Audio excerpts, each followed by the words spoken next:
A gray sedan stopped 2 blocks from the hospital, and a man in a dark coat stepped out without looking at the driver. He did not check his phone. He did not look up at the building. He simply walked, slow and steady, like a man who had done this before and would do it again without losing a minute of sleep over it. His name did not matter to anyone in that hospital yet. By morning it would matter to everyone. Inside, on the 4th floor, the intensive care unit hummed with the quiet sound of machines keeping a man alive. Monitors blinked. A ventilator clicked in rhythm. In bed 6, a patient lay wrapped in bandages, his chart marked with a name that was not his real one. The hospital staff had been told only that he was a federal patient, brought in after an operation overseas, that nobody was allowed to describe in detail. 2 security officers had been posted outside his door that morning. By evening, only one remained, because someone in another department had made a scheduling mistake that nobody would notice until it was too late. Claire Madden walked onto the unit at 9 that night, carrying a clipboard and a coffee that had already gone cold. She had worked nights for 6 years, long enough to know every sound the building made and every sound it was not supposed to make. She glanced at bed 6 out of habit. The man in the bed had not opened his eyes since they brought him in, but something about him kept pulling her attention back, again and again, the way a locked door pulls at a curious mind. She did not know his name. She did not know what he had done before 3 bullets and a long flight had put him in her care. All she knew was that his pulse spiked every time a door opened too fast, and that told her something the chart never would. At the nurse's station, a younger nurse named Megan Doyle was finishing a phone call. "They moved the second guard," Megan said, hanging up. "Some scheduling issue. They said someone will be back by morning."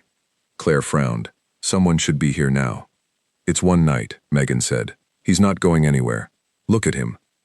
Claire looked at bed 6 again, at the slow rise and fall of his chest, and said nothing. She had learned long ago that the quietest patients were sometimes the ones who needed the most watching.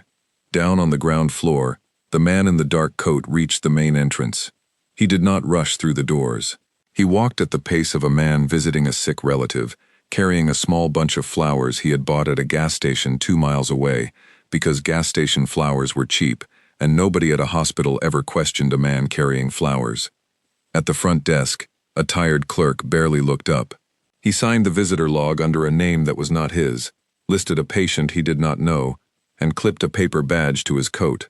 The badge scanner beeped green, because the system that was supposed to flag unverified visitors to federal patients had not been updated correctly that week, and nobody had caught the error. He smiled at the clerk.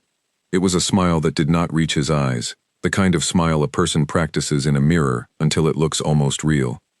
He stepped into the elevator and pressed 4. On the 4th floor, Claire was checking another patient's monitor when the elevator chimed behind her.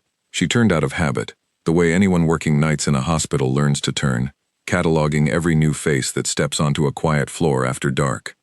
The man who stepped out was unremarkable in every way that mattered. Average height, average build, a gray coat, dark shoes, flowers in one hand. He gave the unit a brief, almost lazy glance, the kind of glance a person gives a room they already know well. That was the first thing that struck her as wrong. Visitors who did not know the unit usually looked lost for a moment, scanning room numbers, hesitating. This man did not hesitate.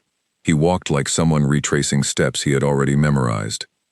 She watched him for 3 full seconds before turning back to her work, telling herself she was imagining things. Tired eyes saw shadows where there were none. She had a dozen patients to check and a clipboard full of vitals to record, and she could not spend her shift suspicious of every man who carried flowers. But she did not stop watching him. Not really. Some part of her, the part trained by years of trauma units and night shifts, and one very different chapter of her life that she rarely spoke about, kept one eye on him as he walked the hallway, slow and certain, toward the far end of the unit. Toward bed 6. He stopped outside the room and read the small whiteboard mounted beside the door, the one nurses used to write basic information for shift changes. There was no name on it, only a number and a set of vital sign ranges. He studied it the way a man studies a map before a long drive, committing every detail to memory, and then he stepped back and pretended to check his phone, waiting for the hallway to empty. Claire moved to the next room, but something in her chest had gone tight and watchful, the way it used to feel in another life, in another country, when the quiet moment before danger always felt exactly like this. Ordinary, calm, wrong in a way she could not yet name. She made a note in her head, not on the chart, not yet, just a thought, filed away the way a soldier files away the sound of a branch snapping in a forest that should have been silent. Watch him. By the time her rounds brought her back toward the nurse's station, the man with the flowers had disappeared from the hallway. The chair outside bed 6 sat empty, his visitor badge nowhere in sight. For one long moment, Claire's pulse climbed faster than she wanted it to. Then she saw him standing near the vending machines at the end of the corridor, sipping from a paper cup, looking for all the world like a tired relative killing time before visiting hours ended. She told herself it was nothing. She did not yet know how wrong she was. The patient in bed 6 had a name once, before the mission that put him here stripped it away in favor of a number on a federal file. His friends had called him Hartley. The men who served beside him in places that never made the news called him something shorter, something that did not need explaining. He had been pulled out of a compound 3 days earlier, with 3 fragments buried in muscle and 1 collapsed lung, carried by men who would not exist on paper either, men who disappeared the moment the medevac doors closed behind them. He did not remember much of the flight home. He remembered pain, sharp and then dull, and then the strange floating quiet of heavy sedation. He remembered a voice telling him he was safe now, though some animal part of his brain refused to believe it. He had learned, over many years and many missions, that safe was a word people used right before things went wrong.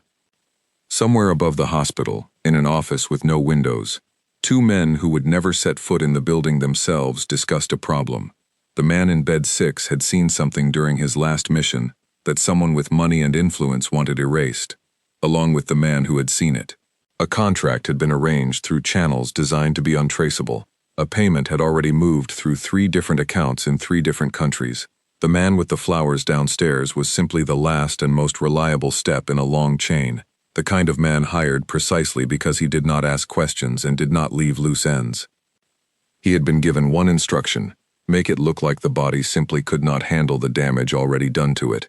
No one would question a federal patient with 3 bullet wounds failing to survive his injuries. No one would look twice. He finished his coffee, dropped the cup in the trash, and checked his watch. 2 in the morning was the quietest hour on any hospital floor. Staff thinned out, vitals checks slowed. The night stretched into the long, heavy hours, when even the most alert nurse began to feel the pull of exhaustion. He had 2 hours to wait, and he intended to spend every minute of them learning the rhythm of the floor, the timing of footsteps, the gaps between rounds, until he understood the unit better than the people who worked there. Claire did not know any of this. She only knew that something about the man by the vending machines made the back of her neck prickle, a feeling she had not had in years, not since she had traded one uniform for another and told herself those instincts no longer belonged to her life. She finished charting vitals for the patient in bed 4, glanced once more down the hallway, and saw the man with the flowers settle into a chair near the family waiting area, his eyes closed as if resting. She almost let it go. Instead, she made a decision that would matter more than she could have known. She walked to the small office behind the nurse's station, pulled up the visitor log on the computer, and searched for any record connected to bed 6. The screen returned exactly what she expected. Nothing. No registered visitor, no approved contact, no family member cleared to enter the federal patient's room. Which meant the man sitting 40 feet away, eyes closed, flowers resting across his lap, had no business being on this floor at all. Claire set down the clipboard, picked up the phone at the nurse's station, and dialed hospital security with hands that did not shake, though her heart had begun to beat in a way she recognized from a different life entirely, a life of fast decisions and slower regrets. A life she thought she had left behind the day she hung up her old uniform for scrubs and the quiet, steady work of saving people one shift at a time. The line rang twice before someone picked up. Security. This is Claire Madden, 4th floor ICU. I need someone to verify a visitor near bed 6. Unregistered. He's been on the floor almost 20 minutes. There was a pause, the sound of someone typing. We'll send someone up. Claire hung up and looked down the hallway again. The chair near the waiting area was empty. The flowers sat abandoned on the seat. The man was gone. Security took 11 minutes to reach the 4th floor, 11 minutes that felt much longer to Claire as she stood near the nurse's station, watching every hallway and every door, waiting for a man who had simply vanished into a building with more exits than anyone could count. By the time 2 uniformed officers arrived, the floor looked exactly as it always did at 2 in the morning. Quiet, orderly, empty of anything that might explain why a nurse had called them up here in the first place. "You said unregistered visitor," the older officer said, looking around at the empty hallway. "He was sitting right there," Claire said, pointing at the chair near the waiting area, where the abandoned flowers still rested on the cushion. "Average height, gray coat. He had a visitor badge, but there's no record of him in the system." The officer picked up the flowers, turned them over, and set them back down with the kind of shrug men give when they have already decided something is not worth their time. "Could be he just got lost and left," the younger officer said. "Wrong floor. People do that all the time." "He wasn't lost," Claire said. "He knew exactly where bed 6 was." The older officer glanced toward the room in question, then back at her, his expression somewhere between patience and doubt. "We'll walk the floor. Check the stairwells. If he comes back, you call us straight away." They checked the stairwells, they checked the elevators, they checked the parking structure cameras, which showed a man matching the description leaving through a side exit 18 minutes earlier, moving at an unhurried pace, his face angled just enough away from every camera to make identification impossible. By the time the officers returned to the 4th floor to report their findings, the sky outside had begun its slow shift from black to gray, and the night shift had nearly ended. "No sign of him," the older officer said. "We'll flag the badge number, but honestly, it's probably nothing." A confused relative who panicked when he realized he was somewhere he shouldn't be. Claire did not argue. She had learned, over many years in many different uniforms, that arguing with a closed mind rarely changed anything except her own blood pressure, but she did not believe a word of it either. The man she had watched walk that hallway had not looked confused. He had looked like a man memorizing an exit route. She filed an incident report before she left that morning, the kind of report that would sit in a system, read by perhaps one administrator, before being filed away and forgotten by everyone except the person who had written it. She drove home with the windows down, letting the cold morning air keep her awake, and she found herself thinking not about her own bed waiting for her, but about the man in bed 6, alone behind a door, with only one guard standing watch. A guard who had no idea how close danger had come during the night. Daniel Hartley did not know, when he finally surfaced from the heavy fog of sedation 2 days later, that a man with gas station flowers had stood outside his door studying his vital signs like a set of directions. He knew only pain, dull and constant, radiating from 3 points across his chest and shoulder, and the strange disorientation of waking in a place with white walls and soft lighting after weeks spent in places with neither. A nurse he did not recognize adjusted something near his bed, her movements quick and practiced. "Welcome back," she said, her voice calm in a way that suggested she had said those exact words to 100 other patients waking from 100 other long sleeps. "You're at a hospital. You're safe. Try not to move too much." He tried to speak, found his throat too dry to manage more than a rasp, and she brought a small cup of water to his lips before he could even ask. "Small sips," she said. "Your body's been through a lot." He studied her face, an old habit from a career built on reading people quickly and accurately. She did not flinch under his gaze, did not look away the way most strangers did when a patient looked at them too long. She simply held the cup steady and waited. "Where?" he managed. "You're in a hospital," she repeated patiently. "I can't tell you the city, hospital policy, given your situation. I'm sure that's frustrating, but it's for your protection." He let his head fall back against the pillow, exhaustion pulling at him harder than he wanted to admit.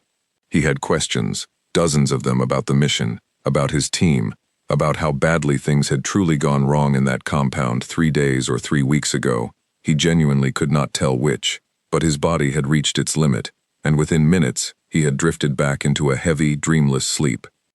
He woke again that evening to a different nurse standing at the foot of his bed, reading something on a tablet, her dark hair pulled back, her expression focused and unreadable. She looked up the moment his eyes opened, as if she had been watching for exactly that moment. "You're awake," Claire said. "Good. How's your pain? 1 to 10. 6, he said, his voice steadier now. She made a note, checked the monitor beside his bed, and adjusted something on the line running into his arm. Her movements were economical. No wasted motion. the kind of efficiency that came from either years of practice or something more specific. "You're not new at this," he said. "6 years on this unit," she said without looking up. "That's not what I meant." She paused then, just for a moment, her eyes flicking to his with something that looked almost like recognition, though neither of them could have explained why. "You're observant for a man who's been unconscious most of the week," she said. "Occupational habit," he said. "Hard to turn off." She did not ask what his occupation was. She already had a fairly good idea, given the federal designation on his chart and the empty space where a real name should have been, and she had learned long ago that some questions were better left unasked in a hospital, where the answers could put both the asker and the asked in danger. "You should rest," she said instead. "Your body needs it more than you think it does." He watched her check the chart one more time before stepping out of the room, and something about her steady, unhurried competence settled a small, anxious part of him that had not fully relaxed since the moment he opened his eyes in this unfamiliar place. He did not know yet how much that steadiness would come to matter. 3 nights later, the man with the gray coat returned. He had spent the time between his first visit and this one doing exactly what a careful professional was supposed to do. He had studied the hospital's shift patterns from a parking structure across the street, timing the changeover of staff, noting which exits were used most often and which were left unwatched. He had purchased a new visitor badge template, this one designed to match the hospital's updated security format, the kind of detail that separated men who got caught from men who did not. He had also learned, through a contact who specialized in exactly this sort of information, the name of the nurse who had called security on his first visit. Claire Madden, 6 years on the 4th floor, no family in the city, a routine as predictable as clockwork, the kind of predictability that made a man like him both grateful and cautious in equal measure. He did not plan to make the same mistake twice. This time he entered through a service door used by hospital maintenance staff, wearing a gray jumpsuit instead of a coat, carrying a toolbox instead of flowers. The badge clipped to his chest read maintenance contractor, a category of worker that hospital staff rarely questioned, since maintenance contractors were a constant, faceless presence moving through every floor of every hospital in the country. He moved with the same unhurried confidence as before, climbing the stairwell instead of risking the elevator cameras, emerging onto the 4th floor through a door near the supply closets that staff used so rarely it had not been fitted with a working camera in over a year. The unit was quieter than his last visit. A new nurse sat at the station, younger, her attention fixed on a computer screen. He scanned the hallway, noted the position of the single guard outside bed 6, slumped in his chair in the particular way of a man fighting to stay awake during the dead hours of a long shift, and began calculating his approach. He needed perhaps 4 minutes alone with the patient, long enough to introduce something into the IV line that would mimic the kind of complication a body recovering from major trauma might naturally suffer. No struggle, no noise, no suspicion, beyond perhaps a grieving doctor noting how unfortunate it was that a patient so close to recovery had taken such a sudden, unexpected turn. He waited in the supply closet, watching the hallway through a narrow gap in the door, counting the minutes between rounds, until he found the gap he was looking for. The guard's head dipped, just slightly, his chin nearly touching his chest. The man in the gray jumpsuit slipped out of the closet and moved toward bed 6 with the toolbox swinging gently at his side. A perfectly ordinary maintenance worker checking on a perfectly ordinary piece of equipment, nothing about him drawing a second glance from anyone who happened to look his way. He was 3 steps from the door when a voice behind him made him stop. "Can I help you find something?" He turned, his expression arranging itself instantly into mild, unbothered politeness, and found Claire standing several feet away, her arms crossed, her eyes moving over him with the kind of careful attention that made the back of his neck prickle in a way it rarely did anymore. "Maintenance," he said, lifting the toolbox slightly, checking the monitor wiring. "Routine." "At 3 in the morning," she said. It was not quite a question. "Routine doesn't run on a schedule," he said, offering a small, practiced smile. Claire did not return it. She glanced past him toward the sleeping guard, then back at the man's face, and something in her expression shifted, subtle but unmistakable. The look of a person who has just confirmed a suspicion they had been quietly carrying for days. "I don't recall any maintenance request for this room," she said. "Let me check the work order." "Should be in the system," he said, already calculating his exit. the smile still fixed in place even as every instinct trained into him over a long, careful career began screaming at him to leave. Front desk would have logged it. "I'll call down and confirm," Claire said, reaching for the phone at the nearby station without taking her eyes off him. He understood, in that moment, that the conversation had reached its natural end. A professional did not linger once a target became suspicious, did not risk exposure over a single failed attempt when patience would simply hand him a second chance. He gave a small nod, the kind of unbothered nod a genuinely innocent man might give, and turned to walk back toward the supply closet and the stairwell beyond it. Claire watched him go, the phone still in her hand, the dial tone humming faintly against her ear. She did not call security this time. She had learned, after the first incident, that vague reports of a man in a coat carrying flowers earned nothing but polite dismissal. She needed something solid, something undeniable. She set the phone down and walked instead to the guard outside bed 6, shaking his shoulder gently until his eyes snapped open, startled and apologetic. "You fell asleep," she said quietly. No anger in her voice, only urgency. "Someone just tried to walk into this room. I need you fully awake, and I need you to call your supervisor right now." The guard straightened immediately, embarrassment giving way to alarm, as the meaning of her words settled in. Inside the room, unaware of how close danger had drifted past his door for the second time in less than a week, Daniel Hartley slept on, his body slowly knitting itself back together, his mind still circling questions about the mission that had nearly ended him. He did not yet know that the greatest threat to his survival was no longer the compound he had been pulled from, but the quiet hallway just beyond his door, and the steady, watchful nurse who had somehow, without explanation, already decided to stand between him and whatever came next. By morning, 2 new guards stood outside bed 6, and a man named Paul Grant walked onto the 4th floor carrying a leather folder and the tired, focused expression of someone who had been pulled out of bed before dawn for the second time that week.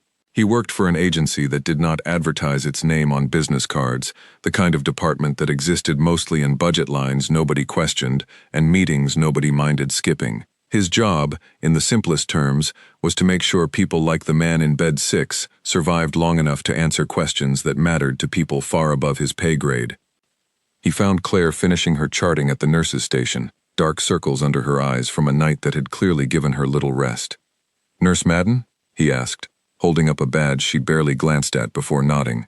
"I'd like to hear exactly what you saw, both times." She told him everything, in the same flat, precise tone she used when reporting vital signs to a doctor. No embellishment, no speculation dressed up as fact. A man with flowers, no record in the visitor system, vanished within minutes of her call to security. A man in a maintenance uniform, no work order on file, a toolbox that never opened, gone the moment she questioned him. Grant listened without interrupting, occasionally jotting notes in a small notebook that looked almost old-fashioned, next to the hospital's gleaming computer terminals. "You're certain it was the same build," he said when she finished. "Different clothing, but the same man. Same walk," Claire said. "Same way of avoiding the cameras. People don't usually think about camera angles unless they've had practice avoiding them."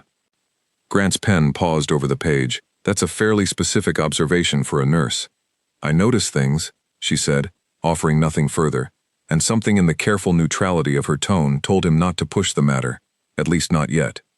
He closed his notebook and looked toward bed 6, where Daniel Hartley sat propped against a stack of pillows, alert now in a way he had not been during their earlier, half-conscious exchange days before.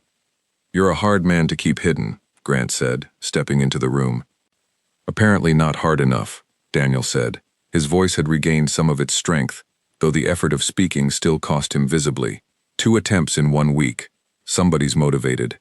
Somebody's well-informed, Grant corrected, which is the part that concerns me more. Hospital records on a federal patient don't leak by accident. Someone either sold the information or made a mistake that handed it over for free. "Does it matter which?" Daniel asked. "It matters for how we close the gap," Grant said. "If it's a leak, we find the source and shut it down. If it's a mistake, we just need to fix the procedure. Either way, you're not safe here until we know." Daniel's jaw tightened, the muscle working beneath skin still pale from blood loss and weeks of poor food and worse sleep. "Move me then." "Moving a patient with your injuries carries its own risks," Grant said. "We're working on a transfer, But it's not as simple as loading you into a car. Until then, we tighten security here. 2 guards instead of 1. Restricted access to your floor. And we keep a close eye on anyone connected to your case. His gaze drifted, briefly but deliberately, toward the doorway, where Claire stood listening with the careful, unreadable expression of someone who understood she was included in that last sentence whether she liked it or not. "You think the leak runs through the staff," she said. "I think I rule nothing out until I have a reason to," Grant said, not unkindly. "No offense intended, Nurse Madden. You're the reason this man is still breathing. I'd just be doing my job badly if I didn't consider every possibility." "None taken," Claire said, though something in her posture suggested the comment had landed harder than she let on. After Grant left to review the hospital's security footage, Daniel watched Claire move around the room, checking his IV line, adjusting the angle of his bed, her movements as practiced and efficient as always, though something about her now seemed quieter, more guarded. "He's not wrong to be careful," Daniel said.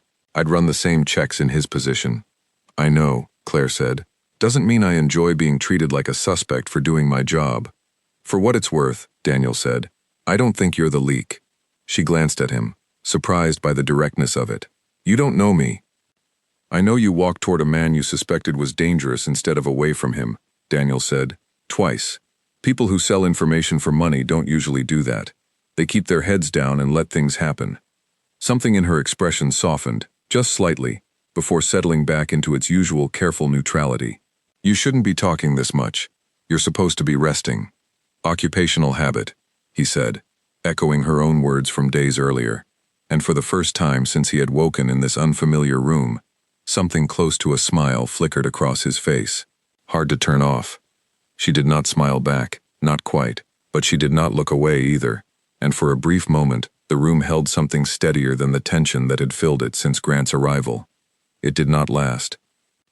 3 floors below, in a quiet corner of the hospital cafeteria, the man who had worn a gray coat and then a maintenance jumpsuit sat with a cup of coffee he had no intention of drinking, watching the entrance with the patient stillness of someone who had learned long ago that rushing only created mistakes. He had received a message that morning, brief and without warmth, the kind of message his employer always sent when a job ran behind schedule. The wording had been polite.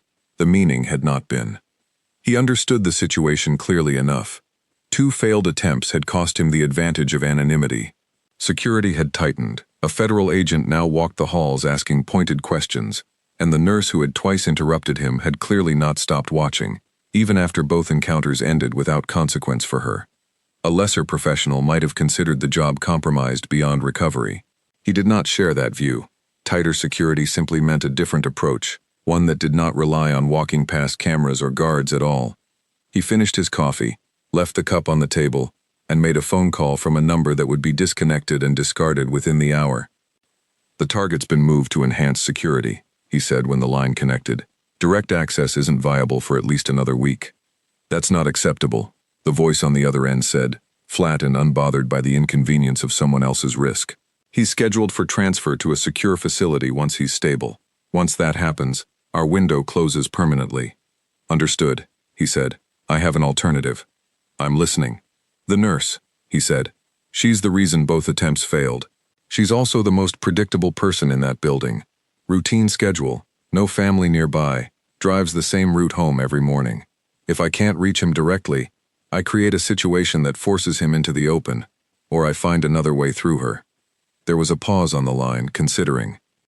"Do not touch hospital staff unless absolutely necessary," the voice said finally. "Civilian casualties draw attention we cannot afford. Find another route. You have 1 week before the transfer makes this entire conversation pointless." The line went dead. He sat for a long moment, turning the instruction over in his mind, weighing the narrow path it left him. No direct harm to staff. No further attempts inside a building now watching for him. A patient who would soon vanish into a secure facility he had no hope of penetrating. 1 week, and one increasingly narrow door through which to finish what he had been paid to finish. He left the cafeteria and walked out into the gray morning light, already turning over the shape of a new plan, one that did not require him to set foot inside the hospital at all. That same afternoon, Grant returned to the unit with a different kind of question, one that had nothing to do with the man in the gray coat or the failed attempts on Daniel's life. He found Claire in the break room, eating lunch alone at a small table near the window, a habit Megan Doyle had once described, not unkindly, as Claire's way of recharging before facing the rest of the world again. "May I sit?" Grant asked, already pulling out the chair across from her before she answered. "You're going to anyway," she said, though there was no real edge to it. "I read your full personnel file last night," Grant said, "not just the summary. The actual file, the one that requires a different level of clearance to access." Claire set down her fork and waited, her expression giving away nothing, though something in the set of her shoulders suggested she already knew where this conversation intended to go. 3 years as a combat medic doesn't usually come with a redacted unit designation, Grant said. Most combat medic records list a division, a deployment history, something I can cross-reference. Yours has 3 black bars where that information should be. "Then I suppose you already have your answer," Claire said. "I have half an answer," Grant said. "I'd like the other half, if you're willing to give it, not for the report. For my own understanding of who's been standing between my protected witness and the people trying to remove him." Claire was quiet for a long moment, turning her cup of coffee slowly between her hands, weighing a decision she had clearly weighed many times before, in many different conversations, that had never gone further than this point. "I served with a specialized medical unit attached to a group that doesn't officially exist on paper," she said finally, her voice low, measured, the words coming out the way someone speaks when they have practiced saying as little as possible, while still saying something true. "We went into places regular medevac couldn't reach, under circumstances regular medics weren't trained to handle. I learned things there that had very little to do with bandages and IV lines." "And then you came home," Grant said. "And then I came home," she agreed, "and I decided I wanted a version of this work that didn't require me to carry the other half of that training into every shift. Most days, that's exactly what nursing has given me, steady, useful work, without the parts I left behind." "Most days," Grant repeated. "Most days," she said again, and did not elaborate further, though the small, tired smile that crossed her face suggested she understood exactly how the past 2 weeks had tested that particular hope. Grant studied her for a moment longer, then nodded, the kind of nod that closed a subject without dismissing it, and rose from the table. "For what it's worth," he said, "I'm glad whatever you left behind wasn't gone as completely as you might have hoped. Hartley wouldn't be alive without it." He left her alone with her coffee, and Claire sat for a while after he had gone, looking out at the parking structure beyond the window, thinking about a version of herself she rarely allowed into the light of an ordinary afternoon, wondering, not for the first time, whether the quiet life she had built for herself had ever truly been separate from the one she thought she had left behind, or whether it had simply been waiting, patiently, for a reason to remind her it was still there. Upstairs, unaware of the conversation that had just sealed her into the center of someone else's calculations, Claire finished her shift and walked out to her car in the hospital's parking structure, exhaustion settling into her shoulders the way it always did after a long night, made longer by adrenaline that had nowhere left to go. She did not notice the gray sedan parked 3 rows away, its engine running quietly, its driver watching her cross the lot with the same patient, unhurried attention he gave everything. She drove home through empty morning streets, the radio playing low, her mind circling the events of the past week, the strange, sharp focus that had returned to her without warning, the instincts she had spent years trying to set aside in favor of a quieter, gentler kind of work. She told herself the danger had passed, at least for now. Heightened security, a federal agent on the case, a patient who would soon be moved somewhere safer than any hospital floor could ever be. She did not yet know that somewhere behind her, a careful, patient man had already begun rearranging his plans around the shape of her ordinary, predictable life, looking for the one gap in her routine that would let him reach the man in bed 6 without ever stepping foot inside the hospital again. She pulled into her driveway, parked, and walked inside, unaware that the quiet week ahead would be anything but quiet, unaware that the next time danger found her, it would not announce itself with flowers or a toolbox, but with something far harder to see coming. 6 days passed without another incident. 6 days that allowed something close to normal life to settle over the 4th floor of the hospital. Daniel grew stronger with each one, sitting up without assistance, eating solid food, walking short distances down the hallway with a guard at his side, and an IV pole rattling beside him like a stubborn companion. The two new security officers proved more attentive than the single guard who had nearly slept through the second attempt, and Paul Grant visited twice more, each time with fewer questions, and a steadily growing confidence that the worst danger had passed. Claire remained careful, though, in the quiet, watchful way of someone who had learned not to mistake calm for safety. She still glanced twice at every unfamiliar face on the unit. She still noted exit routes without meaning to, an old habit that had never fully left her despite years spent trying to leave it behind. And she still found herself, more often than she wanted to admit, walking past bed 6 even when her rounds did not strictly require it, drawn by something she did not examine too closely. Daniel noticed. "You check on me more than the other patients," he said one evening, as she adjusted the dressing on his shoulder with hands that had grown gentler over the days, more familiar with the particular geography of his injuries. "You're a higher priority patient," she said, not looking up. "That's the official answer," he said. "I'm asking for the real one." She paused, just for a moment, her fingers still against the edge of the bandage.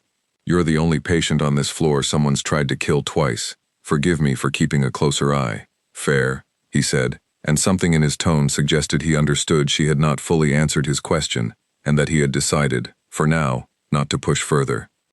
Their conversations had grown longer over the past week, filling the slow hours between vitals checks and medication rounds with small, careful exchanges that revealed little and somehow still felt like progress. She learned he had grown up moving often, the son of parents who never stayed anywhere long enough to put down roots, and that he had found, in the structured chaos of military life, the kind of stability he had never had as a child. He learned in turn that she had spent 3 years as a combat medic before nursing school, though she offered the fact the way she offered most things about her past, briefly, without elaboration, daring no one to ask for more. He did not ask for more. He recognized, in the careful boundaries of her answer, the same instinct that lived in himself, the unspoken agreement among people who had seen certain things that some doors were better left only partly open. On the 7th day, Grant arrived with news that changed the shape of everything ahead. "Transfer's been approved," he said, standing at the foot of Daniel's bed with the same leather folder he always carried, now considerably thicker than it had been during his first visit. "Secure medical facility, 2 states over. You'll have a full security detail, restricted visitor access, the works. It's about as safe as we can make recovery for someone in your position." "When?" Daniel said. 3 nights from now," Grant said. "Transport leaves at 2 in the morning. Quietest hour, smallest chance of anyone tracking the movement. We've kept the details limited to essential personnel only, given what's already happened." "How limited?" Claire asked from where she stood near the window, her arms crossed, her expression carefully neutral. "Need to know," Grant said. "Myself, the transport team, hospital administration, and the attending physician overseeing discharge. That's it. And the nursing staff handling his final vitals before transport," Claire said. It was not quite a question. Grant hesitated, considering. "That would be you, given your history with his case. I'll add you to the list." She nodded once, satisfied, though something behind her eyes suggested she had expected nothing less. What none of them knew, in that quiet hospital room with its careful planning and its short, limited list of names, was that the information had already begun to travel through channels none of them controlled. A transport company specializing in secure medical transfers had been contracted weeks earlier through standard federal procurement, the kind of routine paperwork that moved through dozens of hands before completion, each one a small, unguarded gap in an otherwise careful chain. One of those hands belonged to a man who, for a significant sum of untraceable money, had agreed to share scheduling details with a contact he had never met and would never meet again. The man with the gray coat received the information 2 days before the transfer, and he allowed himself, for the first time since this assignment began, something close to satisfaction. He did not need to walk past hospital security, or forge a maintenance badge, or wait for a guard to grow careless. He simply needed to become part of the transport team itself, a role that came with legitimate access, legitimate credentials, and a legitimate reason to be standing beside Daniel Hartley's bed in the dead hours of the morning when the transfer began. He spent the following day arranging exactly that, using forged documentation skilled enough to survive a cursory background check, The kind of check a transport company under deadline pressure rarely had time to perform thoroughly. By the time the sun set on the day before the transfer, he held a position on the team as a certified medical transport attendant, complete with the uniform, the badge, and the quiet, practiced calm of a man who belonged exactly where he intended to be. The night of the transfer arrived cold and clear, the kind of night that made the hospital's fluorescent lighting feel even harsher against the dark windows. Claire arrived for her shift at 9, already aware that this would be her last night caring for Daniel Hartley, a fact that settled in her chest with a complicated weight she did not fully examine. She checked his vitals at midnight, found them strong and steady, his color better than it had been in weeks. "Almost out of here," she said, recording the numbers on her tablet. "Feels strange," he admitted. "I got used to this room. Didn't expect that." "You got used to people checking on you every 20 minutes, she said. "Most people would call that annoying, not comforting." "Depends who's doing the checking," he said, and the quiet directness of it made her glance up from the tablet, something unspoken passing between them before she looked back down and finished her notes without comment. At 1:45, the transport team arrived. 3 figures in matching uniforms moved onto the floor, with the brisk efficiency of professionals running a tight schedule, led by a woman with a clipboard who introduced herself to Grant as the team supervisor. Behind her walked 2 attendants, one pushing an empty transport gurney, the other carrying a bag of equipment for the journey ahead. Claire watched them approach from the nurse's station, running through the routine assessment that had become second nature after years of working a unit where vigilance was simply part of the job. The supervisor checked out fine, her credentials matching the paperwork Grant had reviewed earlier that day. The first attendant, a heavy-set man with tired eyes, looked exactly like what he was, a transport worker near the end of a long shift. The second attendant kept his head down as he checked the equipment bag, his movements precise and economical, in a way that struck Claire, somewhere beneath conscious thought, as familiar. She could not place why, not immediately. Average height, average build, a uniform that fit a little too well for a man who supposedly spent his nights lifting patients in and out of transport vehicles.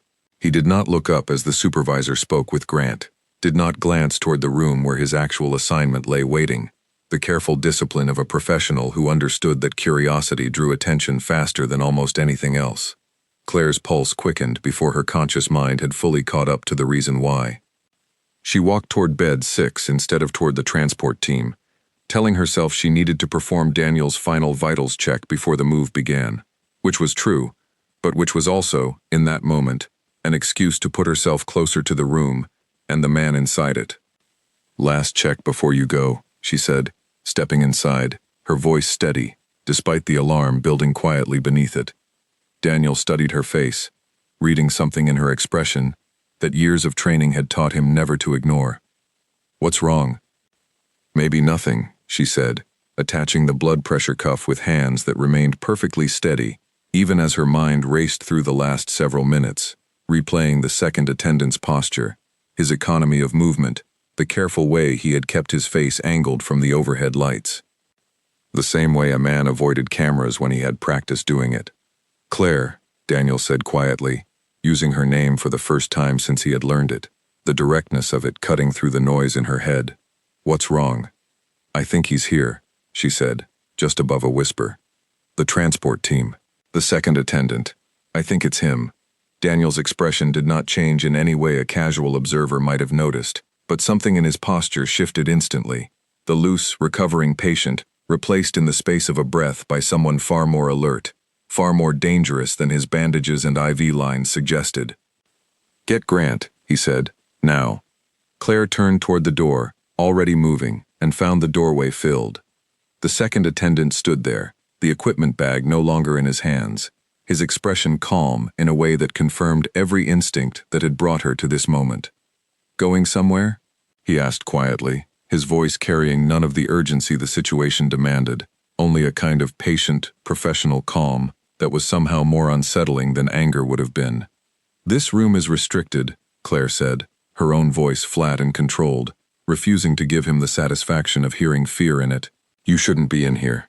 "I have transport authorization," he said, stepping further into the room, closing the door behind him with a soft, deliberate click that sealed the 3 of them inside together. Standard procedure before transfer. Final equipment check. You don't have authorization to be alone with this patient, Claire said, her eyes flicking briefly to the call button mounted near the bed, calculating the distance, the time it would take to reach it, the time it would take for help to arrive once she did. I won't be alone with him much longer, he said, and something in the simple, unhurried way he said it made the temperature of the room seem to drop by several degrees. This doesn't need to be complicated, Nurse Madden. You're a smart woman. You've already figured out who I am and why I'm here. The smartest thing you can do right now is step back and let me finish my work quickly and quietly. I'm not going to do that, Claire said. I didn't think you would, he said, almost gently, the way a teacher might respond to a predictable but disappointing answer from a student, which is unfortunate. My employer specifically asked me to avoid involving hospital staff. I'd hoped to honor that request. He reached into the equipment bag still slung over his shoulder, his movements unhurried, almost casual, and Claire understood, with the cold, sharpening clarity that had once defined an entirely different chapter of her life, that the moment for careful words had ended. She did not wait for him to finish reaching. She moved before he had fully drawn his hand from the bag, closing the distance between them in 2 quick steps, her left hand catching his wrist before the object inside the bag had cleared the fabric. It was not the practiced grace of a film, no dramatic flourish, only the blunt, efficient mechanics of someone who had been trained, in a different uniform and a different life, to stop a threat before it became a tragedy. He was fast, faster than his unhurried manner had suggested, twisting his wrist against her grip with a strength that nearly broke her hold.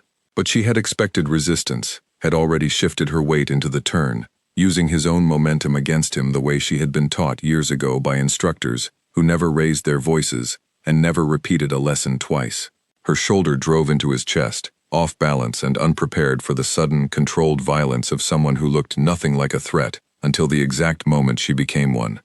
The syringe he had drawn from the bag clattered to the floor, rolling beneath the bed frame, harmless now, separated from the hand that had meant to use it. He recovered quickly, pivoting with the kind of discipline that had carried him through a long, careful career, his free hand swinging toward her in a strike, meant to end the confrontation in a single decisive motion. Claire had already moved. She caught his arm at the elbow, redirected its force past her shoulder instead of into it, and used the opening to drive her own weight forward, sweeping his balance out from under him with a motion that owed nothing to luck and everything to muscle memory built over years of training she had told herself, for a long time, she would never need again. He hit the floor hard, the breath leaving him in a single sharp exhale, his arm bent beneath him at an angle that made further resistance considerably less appealing than it had been moments earlier. Claire did not hesitate.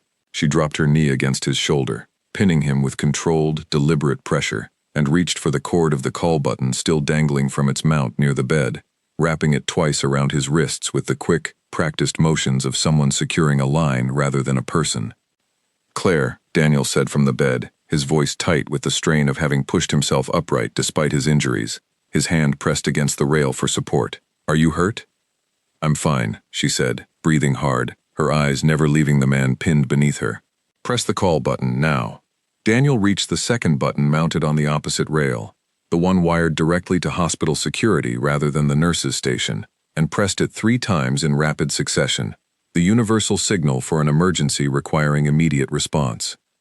The man on the floor turned his head, studying Claire with an expression that had shifted, finally, from calm professionalism into something closer to genuine surprise. Combat medic, he said quietly, not quite a question. Vitals check, Claire said, echoing words she had spoken once before, in a different conversation that suddenly felt much further away than a single week. Footsteps thundered down the hallway moments later, the door swinging open to reveal Grant, weapon drawn, followed closely by both security officers and the genuine members of the transport team, the supervisor's face pale with shock as she took in the scene before her. He's the one who's been after the patient, Claire said, still kneeling, still holding the man steady against the floor with the calm, unwavering pressure of someone who had no intention of releasing her grip until someone else took over the responsibility. Forged transport credentials. He had a syringe. It's under the bed. Grant crossed the room in 3 strides, taking over the restraint with practiced efficiency, while one of the security officers retrieved the syringe with gloved hands, sealing it carefully into an evidence bag. "You're certain this is your man," Grant said, glancing up at Claire as he secured proper restraints around the prisoner's wrists. "I'd recognize that walk anywhere," Claire said, finally allowing herself to straighten, her hands trembling now that the immediate danger had passed, the adrenaline that had carried her through the confrontation beginning to drain away and leave something shakier in its place. The man on the floor said nothing further, his earlier calm replaced now by the careful, closed expression of a professional who understood that the job had failed and that further words would accomplish nothing except making his situation worse. Daniel watched from the bed, his own hands unsteady on the rail, his eyes fixed on Claire with an expression that held something far more complicated than simple gratitude. "You're not what I expected when I woke up in this room," he said quietly, once the restrained prisoner had been led away by security, and the immediate chaos of the moment had begun to settle into the slower, more orderly process of statements and reports. "Most people aren't," Claire said, though her voice carried less of its usual flatness, something warmer threading through the words, despite the exhaustion pulling at every part of her. Grant returned a few minutes later, his expression a careful mixture of relief and renewed concern. "He's secured," Grant said. "We'll process him properly once we get him somewhere more controlled than a hospital hallway. I need full statements from both of you, but that can wait until the adrenaline wears off a little." "What happens now?" Daniel asked. "Now," Grant said, "we figure out how a man with forged credentials got onto a verified transport team for a classified transfer, and we figure out who he's working for, because someone hired him, and that someone is still out there, and likely still very interested in finishing what he started." The weight of that statement settled over the room, quiet and heavy, a reminder that one failed attempt, however dramatic its ending, did not mean the danger had passed entirely. It only meant the next chapter of the story had not yet been written. The man who had called himself a transport attendant gave very little away in the hours that followed, sitting in a windowless room 3 floors below the hospital with the patient, practiced stillness of someone who had clearly prepared for exactly this outcome long before he ever set foot inside the building. He confirmed nothing, he denied nothing, he simply waited, the way professionals in his line of work were trained to wait, for lawyers and procedures and the slow, grinding machinery of a system that often moved too carefully to satisfy anyone hoping for quick answers. Grant questioned him for nearly 2 hours and emerged with almost nothing beyond confirmation of what they had already suspected. A contract, a payment moved through accounts designed to disappear the moment anyone tried to trace them. No name offered for whoever had hired him, no detail given that might lead investigators any closer to the source of the danger that had followed Daniel Hartley from a compound overseas to a quiet hospital floor, and very nearly into a transport vehicle that would have carried him straight into the hands of the one man capable of finishing the job uninterrupted. "He's good," Grant admitted to Daniel and Claire the following afternoon, gathered in a small conference room down the hall from the now empty ICU bed that had held Daniel for nearly 2 weeks. Trained, disciplined, exactly the kind of professional you'd expect for a contract this carefully planned. He's not going to break easily, and even if he eventually does, men like him are usually kept deliberately ignorant of who actually signs the checks. It protects everyone above them. "So we're back to nothing," Daniel said, frustration evident in the tight set of his shoulders, despite the steady improvement in his color and strength over the past day. "Not nothing," Grant said. "We have the forged transport credentials, which means we have a paper trail leading back to whoever supplied them. We have financial records from the payments, fragmented as they are, and we have something we didn't have before any of this happened. We have confirmation that someone with real resources and real reach wants you silenced badly enough to fund 2 separate attempts inside a secure federal hospital. That tells us this goes deeper than a single angry contact from your last mission. This is someone protecting something significant." "The compound," Daniel said quietly, the pieces settling into place with the particular clarity that came from finally having enough information to see a shape rather than scattered fragments. "What I saw there, that's what this is about." "That's our working theory," Grant said, "which means the people who sent you on that mission in the first place may have answers neither of us currently have access to.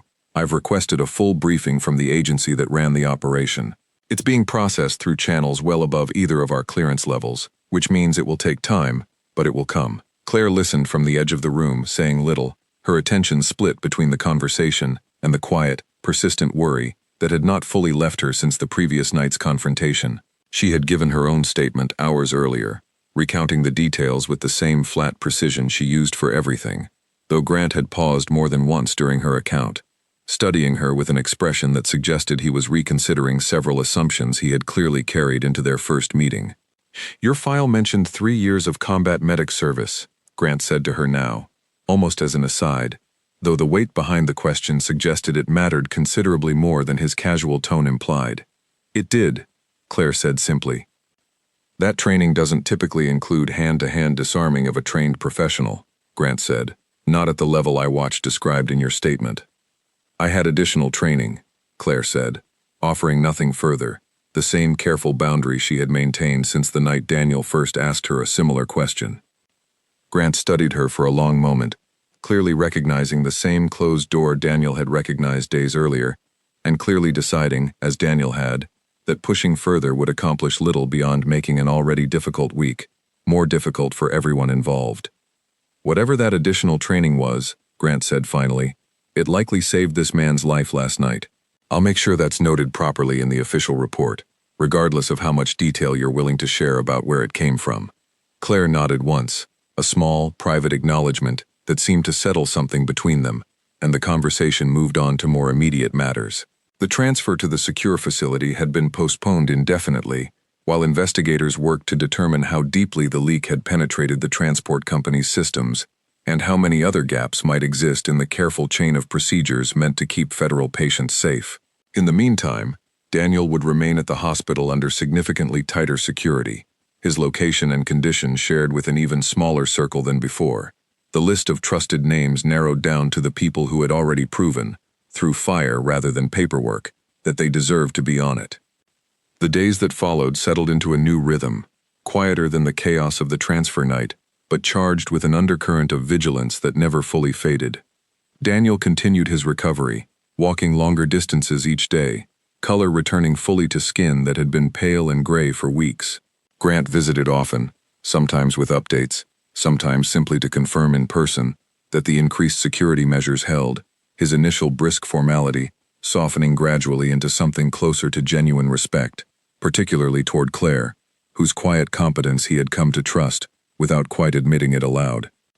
Claire requested, and received, a permanent reassignment to Daniel's case for the remainder of his hospital stay, a decision that surprised exactly no one who had watched the two of them over the preceding 2 weeks, though neither of them spoke directly about what that meant, beyond the practical justification of continuity of care.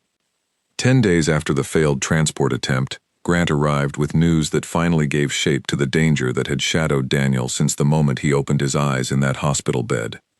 "We traced the money," Grant said, settling into the now familiar chair beside Daniel's bed, Claire standing near the window with her arms crossed, listening as carefully as she always did. "It took longer than I'd have liked, but financial trails always exist somewhere, no matter how carefully someone tries to hide them.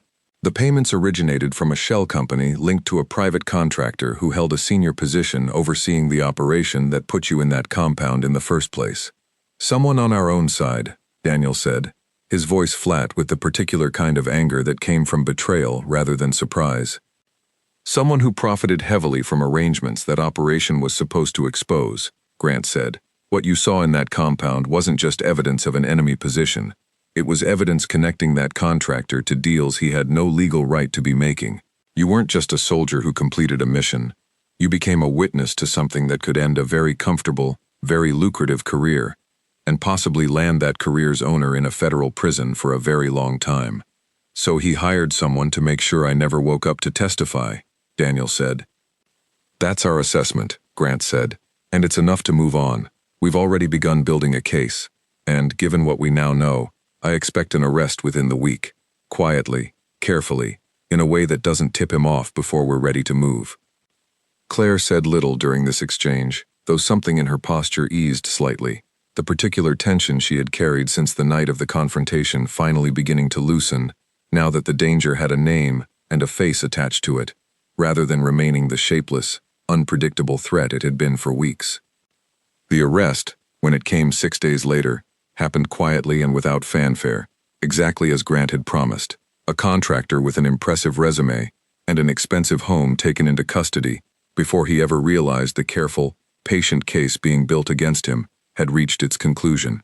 The man who had infiltrated the transport team gave a fuller statement once his employer's arrest made his own continued silence considerably less valuable to anyone, confirming details that closed the remaining gaps in the investigation and ensured that both men would spend a very long time answering for what they had attempted. Daniel was discharged from the hospital 3 weeks after he had first arrived, his recovery sufficiently advanced that the remaining months of rehabilitation could continue elsewhere, away from a hospital floor that had nearly become the site of his death not once but twice.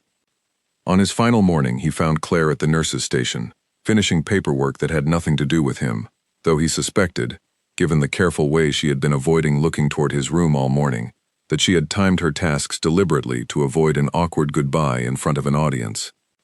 "You weren't going to say anything," he said, leaning against the counter, dressed for the first time in weeks, in clothes that were not hospital-issued, looking, for the first time since she had met him, like an ordinary man, rather than a patient, defined by bandages and monitors. "I was working up to it," she said, though the small, almost reluctant smile that crossed her face suggested otherwise. "I wanted to thank you," he said, properly, not the kind of thank you that fits into a hallway conversation between charting and rounds. "You don't need to," she said. "It's my job." "Disarming professional hitmen isn't standard nursing curriculum," he said. "I checked." That earned a genuine laugh from her, brief but real, the first he had heard from her in the weeks they had known each other. "Where will you go?" she asked, the question carrying more weight than its simple wording suggested. "Somewhere quiet, for a while," he said. "Rehabilitation, reassignment, eventually, once I'm cleared. I don't know exactly what comes after that." "Try to stay out of hospitals," she said. "For my sake, if not your own, I don't think my heart can handle a third attempt." "I'll do my best," he said, and then, after a pause that stretched just slightly longer than comfortable, "Would it be inappropriate to ask if I could call you, once I'm settled somewhere, not as a patient, just as someone who'd like to keep knowing you?" Claire considered the question with the same careful, deliberate attention she gave everything, weighing it the way she weighed every decision that mattered, before finally nodding, the small, private kind of nod that meant more than an enthusiastic answer ever could have. "I'd like that," she said. He left an hour later, escorted by 2 security officers who would remain with him through the remainder of his recovery, a precaution that had become permanent in the aftermath of everything the past month had revealed. Claire watched him go from the window near the nurse's station, the same window she had used countless times over the years, to watch ambulances arrive and patients leave, though none of those departures had ever settled in her chest quite the way this one did. Megan Doyle appeared beside her a few minutes later, glancing toward the now empty hallway with open curiosity. "You two seemed close," Megan said, "more than the usual nurse and patient thing." "He was a complicated case," Claire said, returning to her paperwork with the same flat, unreadable expression she had maintained throughout most of the past month, though something in her eyes, just for a moment, suggested the words covered considerably more than they revealed. 2 months later, Grant called Claire directly, something he had not done since the case officially closed, his voice carrying the same brisk, businesslike tone she remembered from their earliest conversations, though warmer now, softened by the particular kind of respect that only comes from watching someone perform well under pressure neither of them had asked for. "Thought you'd want to hear this from me before it shows up anywhere official," he said. "The contractor entered a plea this morning. Conspiracy, fraud, and a handful of other charges that will keep him well occupied for a long time. No trial, no drawn-out proceedings." He folded the moment his attorneys saw the full weight of the evidence we'd assembled. "And the man who came after Daniel," Claire asked, "what happens to him?" "Separate proceedings, but the outcome won't be much different," Grant said. "He's cooperating now that his employer has nothing left to offer him in exchange for silence. Professionals like him tend to be pragmatic once the money disappears. He gave us names, contacts, enough detail to close out 2 other open cases his employer had quietly funded over the years. Whatever else he is, he's not stupid. He understands which way the wind is blowing." "Good," Claire said, and meant it, though the word felt smaller than the relief settling slowly through her chest, the particular, gradual unclenching of a worry she had carried, mostly unspoken, since the night she had pinned a stranger to a hospital floor, with nothing but instinct and old training to guide her. "There's one more thing," Grant said. "Hartley asked me to pass along the verdict before he called you himself, Said something about wanting you to hear the official version before he gave you his own, less professional reaction to it. Claire allowed herself a small smile at that, the kind she rarely let anyone see, though there was no one in the break room to witness it except the empty chair across from her. "Tell him I appreciate the consideration," she said. "And Grant, thank you, for trusting both of us with the truth of it, even when procedure probably suggested otherwise." "You earned that trust the hard way," Grant said. "Seemed wrong to withhold it now." Daniel called that evening, his voice clearer and steadier than she had heard it even in his final days at the hospital, the particular strain of injury and uncertainty finally fully gone from it. "Grant beat me to it," he said, by way of greeting. "He mentioned that," Claire said, settling onto the small couch in her apartment, phone pressed to her ear in the quiet, ordinary way people talk to someone who has become, somewhere along the way, more than an obligation or a habit.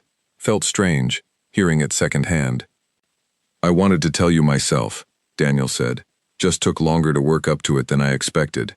There's something about finally saying the words out loud, knowing it's actually over, that I wasn't quite ready for until tonight." "Is it?" she asked. "Actually over?" "As over as these things get," he said. "There's always going to be some part of me that checks exits before I sit down anywhere. That's not going away, but the specific danger, the part that put me in your hospital and put you in danger because of it, that part is finished. He's not getting out. Neither is the man who hired him." "Good," Claire said again, the word doing more work this time than it had on the phone with Grant, carrying weeks of carefully managed worry that she had not allowed herself to fully name until this exact moment. "How's the floor?" Daniel asked, the question carrying an easy familiarity that had grown between them over months of calls that had started hesitant and grown steadily more comfortable. Bodhi. Two people learning the shape of each other from a distance, in the careful, patient way that suited both of them far better than anything rushed ever could have. "Quiet," she said, "mostly. Megan's convinced bed 6 is haunted now. Won't take it as a primary assignment if she can help it." "Tell her I'm flattered," Daniel said, and she could hear the smile in it, the particular warmth that had taken weeks to fully surface in someone who had spent most of his adult life learning to keep his guard raised by default. "When do you finish rehabilitation?" she asked. 6 more weeks, give or take," he said. "After that, reassignment review. They'll want to know if I'm fit for active duty again, given everything that happened." "Are you?" she asked. "Fit for it?" He was quiet for a moment, considering the question with the same careful weight he gave most things that actually mattered to him. "I don't know yet," he admitted. "Part of me still wants to. Part of me started wondering what a life looks like that doesn't require armed guards and federal protection details just to keep me breathing through a hospital stay." "That's not a small question," Claire said. "No," he agreed. "It's not. But I figure I've got 6 weeks to sit with it, and someone steady to talk it through with, if she's willing." "I'm willing," Claire said, and meant it more fully than the simple words suggested, the quiet, careful beginning of something neither of them had expected to find inside the chaos of the past several months, but which had taken root anyway, the way the steadiest things often do, quietly, without announcement, in the space between one ordinary conversation and the next.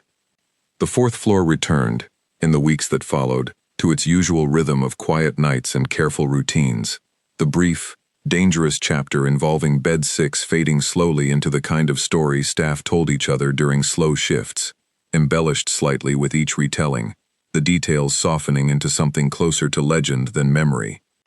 Claire never spoke much about what had happened, beyond the official reports already filed and closed.